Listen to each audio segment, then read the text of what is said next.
ಬಾಬಾ ಸಾಹೇಬ್ ಅಂಬೇಡ್ಕರ್ ಹೇಳಿದ್ದಾರೆ. ಆ ಕಾರಣಕ್ಕೆ ಪ್ರಜಾಪ್ರಭುತ್ವವನ್ನು ಉಳಿಸಿಕೊಳ್ಬೇಕಾದ್ದು ನಮ್ಮ ಕರ್ತವ್ಯ.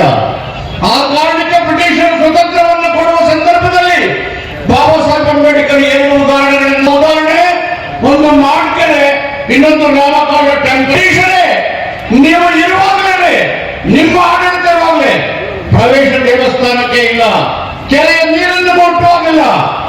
ನೀವು ಅಧಿಕಾರವನ್ನು ಇವರು ಯಾರು ನಮ್ಮನ್ನೇ ತಡೆ ಮಾಡ್ತಾ ಇದ್ದಾರೆ ಅವ್ರ ಕೈಗೆ ಅಧಿಕಾರ ಕೊಟ್ರೆ ನಮ್ಮ ಪರಿಸ್ಥಿತಿ ಇನ್ನೇನಾಗುತ್ತೆ ಅಂತ ಹೇಳಿ ಬ್ರಿಟಿಷರಿಗೆ ಹೇಳಿದ್ರು. ಆ ಸಂದರ್ಭದಲ್ಲಿ ವಿನ್ಸ್ಟನ್ ಚರ್ಚಿಲ್ ಬ್ರಿಟನ್ನ ಪ್ರಧಾನಮಂತ್ರಿ ಅವರು ಬಾಬಾ ಸಾಹೇಬ್ ಅಂಬೇಡ್ಕರ್ ವಾದವನ್ನ ಕೇಳಿದ್ರೆ ಆವಾಗ ಕಂದಾಯ ಕಟ್ಟೋರಿಗೆ, ಶ್ರೀಮಂತರಿಗೆ, ರಾಜಮಾನದಷ್ಟೇ ಓಟ್ ಇದ್ದಿದ್ದು, ನಮ್ಗೆ ಯಾರು ಓಟ್ ಅಂಬೇಡ್ಕರ್ ವಾದವನ್ನು ಒಪ್ಪಿ ನಮ್ಮೆಲ್ಲರೂ ಮತದಾನದ ಹಕ್ಕನ್ನು ಕೊಟ್ಟಿದ್ದಾರೆ. ಕೊಡಿಸಿದ್ದು of the people, by the people, for the people, ಜನರಿಂದ ಜನರಿಗಾಗಿ ಜನರಿಗೋಸ್ಕರ ಅಂತ ಹೇಳಿ ಈ ಉದ್ದೇಶ ಇವತ್ತು ಬುಡಮೇಲಾಗ್ತಾ ಇದೆ. ಎರಡನೇ ಪ್ರಪಂಚದ ವಾರದ ನಂತರ ಅಂಬೇಡ್ಕರ್ ಅವರು ನಾಸಿ ಆಡಳಿತ ನೋಡಿದ್ರು, ಮುಸಲಾನಿ ಹಿಟ್ಲರ್ ಆಡಳಿತ ನೋಡಿದ್ರು.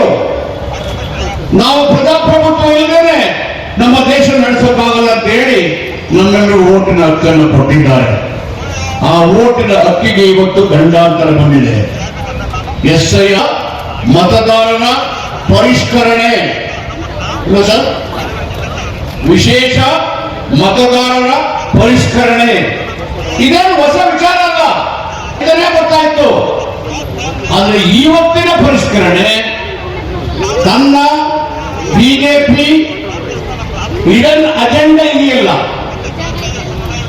ಸಿಎಎ ಎನ್ಆರ್ಸಿ ಏನಿಂದು ನಾವು ಈ ದೇಶದ ಪ್ರಜೆಗಳು ಅಲ್ವೇ ಇಲ್ಲ, ಅಲ್ಪಸಂಖ್ಯಾತರು, ನಂತರ ದಲಿತರು, ನಂತರ ಇಂಥದ್ದು ಮಾಡಕ್ಕೆ ಹೊರಟಿದ್ದಾರೆ.